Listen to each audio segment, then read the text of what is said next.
আপনার স্ত্রীর ছবি আপনি সোশ্যাল মিডিয়ায় যখন দিবেন, বন্ধুরা নিচে লিখবেন নাইস। এই নাইসের মানে কি বুঝতেছেন আপনি? সে কি বুঝাইতে চাচ্ছে? একটু বিবেকটা খরচ করেন। একজন নারী খোলামেলা ভাবে তাকে দেখে কেউ যদি বলে নাইস, এর মানে এই মহিলার সকল সৌন্দর্য পূর্ণরূপে অবলোকন করিয়া আমি মুগ্ধ তৃপ্ত হইয়া বললাম নাইস। এটা হল নাইসের তর্জমা। আপনি এবার দেখেন তো আপনার কাছে কেমন লাগছে। নিজের পরিবারের মেয়েদের খোলামেলা পোশাকে সোশ্যাল মিডিয়াতে হোক, অফলাইনে হোক, মানুষের সামনে উপস্থাপন করার পর যারা দেখে, তারা দেখার পর তাদের মনোজগতে যে চিন্তার উদ্রেক হওয়ার কথা, সেটা আমাদের সবার জানা। এটা প্রকৃতিগতভাবে, সৃষ্টিগতভাবে এটা খুবই কমন এবং সাধারণ এবং স্বাভাবিক বিষয়। আপনি কিন্তু জানেন। কিভাবে জানেন? কারণ আপনি নিজে কি করেন, বা আপনার এরকম সিচুয়েশনে আপনার মানসিকতার অবস্থা কি হয়। আপনি চিন্তা করেন, তাহলে আপনার ফ্যামিলি মেয়েদের ব্যাপারে একই কথা। যেগুলো মানুষ মনে মনে চিন্তা করে, এগুলো তো মুখে বলতে আপনি জুতা নিয়ে দৌড়ে দেন, কিন্তু আপনি বুঝেও না বুঝার ভান করছেন। শরীয়ত কেন পর্দার বিধান দিয়েছে?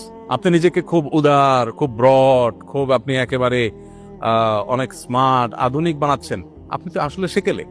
আপনার পরিবারের মেয়েদের মানুষের সামনে তাদের সৌন্দর্য উপস্থাপন করার মধ্য দিয়ে মানুষের কাছে যে বাজে ভাবে তাদের উপস্থাপন করছেন, তাদের যে অপমান করছেন, এটা আপনি বোঝারও চেষ্টা করছেন। শত শত পুরুষ দেখছে, মানলাম কেউ হয়তো অন্ধ, চোখের জ্যোতি কম, দেখেই না বেচারা। হতে পারে কিছু মানুষ ফিজিক্যালি অসুস্থ, তার মনে বাজে চিন্তা আসার সুযোগই নেই, অসুস্থ হতে পারে, এরকম আরো কিছু। কিন্তু শত শত হাজার হাজার মানুষ যখন দেখে, আপনি তো হলফ করে বলতে পারেন, নিশ্চিত বলতে পারেন যে কিছু মানুষ এখানে অবশ্যই মনে মনে তাকে নিয়ে জেনা করছে। সন্দেহ আছে কোনো? এইটুকু বোঝার জন্য তো পণ্ডিত হওয়ার দরকার নেই। তো আমার ফ্যামিলি একজন মেয়ে, আমার স্ত্রী, আমার বোন, আমার মা, আমার ফ্যামিলির কেউ, তাকে আমি মানুষ সামনে উপস্থাপন করে মানুষের কাছে এরকম নোংরা চিন্তা করার সুযোগ করে দিব, এটা কোনো রুচিশীল পুরুষ করতে পারে না। এখানে শুধুমাত্র শরীয়ী বিধানের ব্যাপার না, এটা রুচির প্রশ্ন। তো এই জিনিসটা আমরা অনেকে বোঝার চেষ্টা করি না। তো সোশ্যাল মিডিয়াতে আপনি যদি ছবি দেন ঈদকে কেন্দ্র করে, তাহলে সেক্ষেত্রে এই বিষয়গুলো মাথায় রাখা, যে হালাল হারাম, পর্দার বিধিবিধানগুলো আমি কি করছি কিনা, সবকিছু প্রকাশ করার জিনিস না।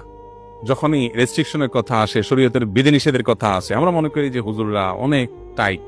আপনি অনেক কিছুর ছবি প্রকাশ করেন না, লুকান, সবকিছু আপনি দেখেন না।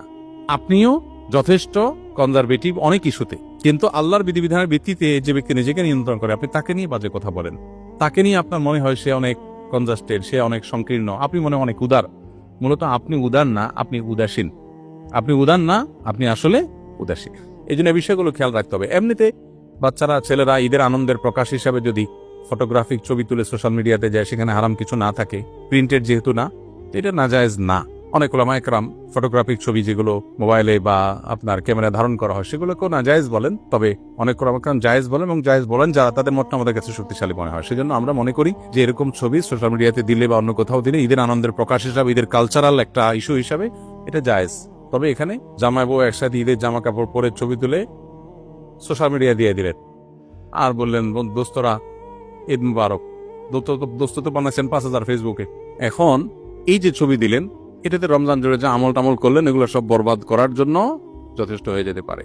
সেরকম একটা কাজ করলেন, তো এটা তো নাজায়েজ কাজ।